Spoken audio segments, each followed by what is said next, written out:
येऊ राहिला आहे आता काय येऊ राहिला आहे बाय करतो मी तुला 5 मिनिटात गजा सिना आता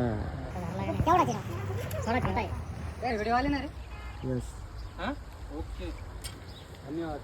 पाणी बंद करायचं का? हा सांग ना. पाणी बंद करा लवकर या, लवकर. काय पिक्चर आहे काय नागी खेळवा त्याला सावली कुठे आहे आता?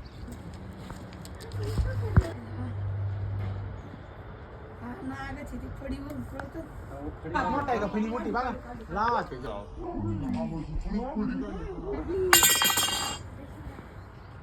मावशी बरणी आहे का आपल्याला मोठी? लई दिवसापासून दिसायला बरं कोणा